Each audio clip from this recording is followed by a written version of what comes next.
और कैसा mood. Good morning आशीष, और आपको भी वेलकम बैक। और क्या दिन चुना है आपने वापस आने का। और आज वैसे तो ग्लोबल क्यूज जैसे आप सपोर्टिंग रोल अदा करने वाले हैं, जबकि जो हीरो का कैरेक्टर है वो हमारे बाजार अपने डोमेस्टिक क्यूज ही प्ले करेंगे। मगर हाँ, शुक्रवार का सेशन अच्छा रहा अमेरिकी बाजारों के लिए। डाउ जोन्स ने एक और रिकॉर्ड हाई बनाया, तीसरे दिन की लगातार तेज़ी देखने मिली हमें वहाँ। S&P 500 में पाँचवें दिन की तेज़ी देखने मिली हमें। नैस्डैक ऊपर बंद हुआ मगर अंडर परफॉर्म करा अपने पीयर्स को, वो इसलिए क्योंकि एनवीडिया के शेयरों में गिरावट आई और अल्फाबेट के शेयरों में गिरावट आई। अल्फाबेट अब पिछले 2 हफ्तों में 8% गिर चुका है और वो सितंबर के बाद का सबसे ख़राब हफ्ता था अल्फाबेट के लिए। तो इस लिहाज से नैस्डैक ने अंडर परफॉर्म करा। तो पूरे हफ्ते के लिए जो सारे बेंचमार्क इंडिसेस थे वो ऊपर बंद हुए। वो इसलिए डाउ जोन्स 2% ऊपर बंद हुआ, S&P 500 और नैस्डैक में भी उतनी ही तेज़ी मिली हफ्ते दर हफ्ते देखे तो। मगर जो स्मॉल कैप इंडेक्स है, द ट्रम्प ट्रेड जैसे आप कहते हैं, रसल 2000, 4.5% का उछाल वहाँ देखने मिला।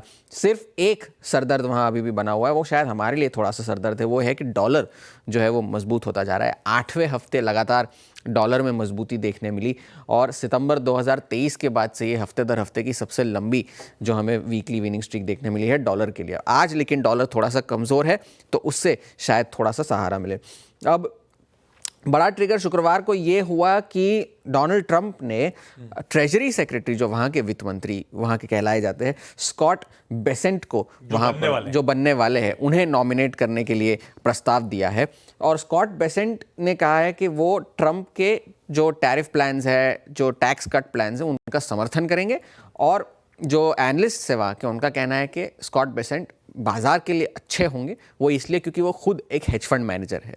अब वो पहले तो जॉर्ज सोरोस के जो बहुत बड़े निवेशक है वहाँ के उनके एक एसोसिएट रहे हैं और उन्होंने फिर अपना खुद का हेज फंड शुरू किया था, की स्क्वायर कैपिटल मैनेजमेंट का। सोरोस के एसोसिएट को चुन लिया गया है। और एक बहुत दिलचस्प बात यह है कि स्कॉट बेसेंट जो है वो बहुत बड़े डेमोक्रेटिक डोनर रह चुके हैं। एल गोर के लिए डोनेट किया था उन्होंने, हिलरी क्लिंटन के लिए डोनेट किया था, मगर फिर वो ट्रंप के समर्थक बने और ट्रंप के एक बहुत करीबी एडवाइज़र बने हैं हाल फिलहाल में।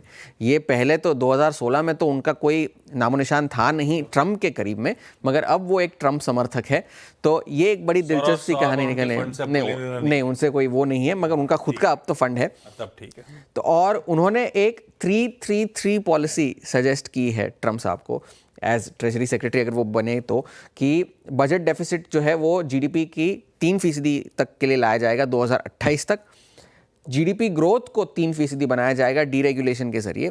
और जो ट्रंप साहब की जो थियरी है ड्रिल बेबी ड्रिल, जो उसे 3 मिलियन बैरल प्रतिदिन ज़्यादा तेल जो है वो एक्सट्रैक्ट करने की उन्होंने सजेशन दी है। ये वॉल स्ट्रीट जर्नल के हवाले से पता चला है। अब यूएस के बाज़ारों के लिए ये हफ्ता छोटा हफ्ता है थैंक्स गिविंग के लिहाज से। गुरुवार को बाजार बंद होंगे, शुक्रवार को बाजार जल्दी बंद होंगे, हाफ डे होगा, तो वो ट्रंकेटेड वीक है। तो सारा जो डेटा आना है पूरे हफ्ते वो इन 2 दिनों में अब समेटा जाएगा।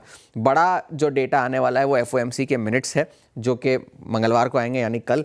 मेसीज, नॉर्डस्टॉर्म, वो सारे जो कंज्यूमर ओरिएंटेड स्टॉक्स है उनके नतीजे आएंगे। पिछले हफ्ते मिले जुले नतीजे थे, टारगेट के नतीजे खराब थे, वॉलमार्ट के अच्छे थे। कंज्यूमर कॉन्फिडेंस का डेटा आएगा। इनिशियल जॉबलेस क्लेम्स भी बुधवार को आएंगे इस बार, गुरुवार को आने के बजाय। और जो फेड जो एक बहुत इंपॉर्टेंट डेटा जो देखता है, PCE जो पर्सनल कंजम्पशन एक्सपेंडिचर डेटा है, वो आएगा बुधवार को, तो उस पर नज़र होगी। फिलहाल के लिए फेड के ऑड्स जो है अगले महीने की मीटिंग के लिए 25 बेसिस पॉइंट्स का जो कट है उसके ऑड्स 50-50 है।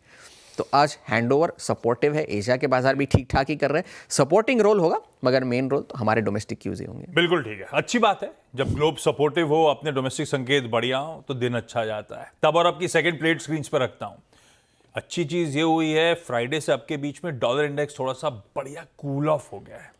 नहीं तो 107.5 पे खड़ा हो गया था आके, वो कूल ऑफ हुआ है। पर हाँ, क्रूड सरदर्द बना हुआ है। ध्यान रखिए, कुछ कंसर्न्स थे बाजार के। वो था FII की सेलिंग, चाइना पे इंक्रीज एलोकेशन। ऑफलेट जो डेटा ऑब्जर्व करे उन्होंने देखा होगा, FIIs की सेलिंग तो हो रही है, क्वांटम रिड्यूस हुआ है। बीच में वो किसकी, जेफरीज की रिपोर्ट आई थी, क्रीड एंड फेयर, जिसने चाइना एलोकेशन से वापस CLSA की रिपोर्ट आई थी, वापस इंडिया को तवज्जो देना, 20% ओवरवेट कर देना, वो सब हुआ था। हमारे लिए दूसरी दिक्कत की बात, जो सरदर्द थे, यूएस में ट्रंप साहब की वापसी हो गई, स्टेट इलेक्शंस का वर्डिक्ट आ गया, तो धीरे धीरे करके कंसर्न्स के बादल छट रहे हैं। पर सबसे बड़ा कंसर्न था वैल्यूएशंस का और इंडिया इंक के नतीजे गड़बड़ाने का। तो महंगे बाजार अभी भी हैं, ध्यान रखिएगा, क्योंकि ईपीएस के डाउनग्रेड्स बहुत तगड़े आए इस रिजल्ट सीजन में और कच्चा तेल सरदर्द बना हुआ है। डॉलर इंडेक्स पे पैनी नजर रखनी है, तो थोड़े की जरूरत है। पर हीरो बताएंगे। फ्राइडे का सेशन प्लीज स्क्रीन पर रखिएगा।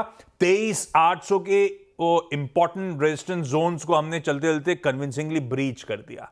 23,900 के ऊपर सेशन की समाप्ति हुई। बुलिश अंडरटोन तो था वीरू, पर क्या फ्राइडे के बाद जब आपने डेटा एनालाइज करा डिसाइसिवली बुलिश हो गए भारतीय बाजार, ऐसा मान लूं क्या?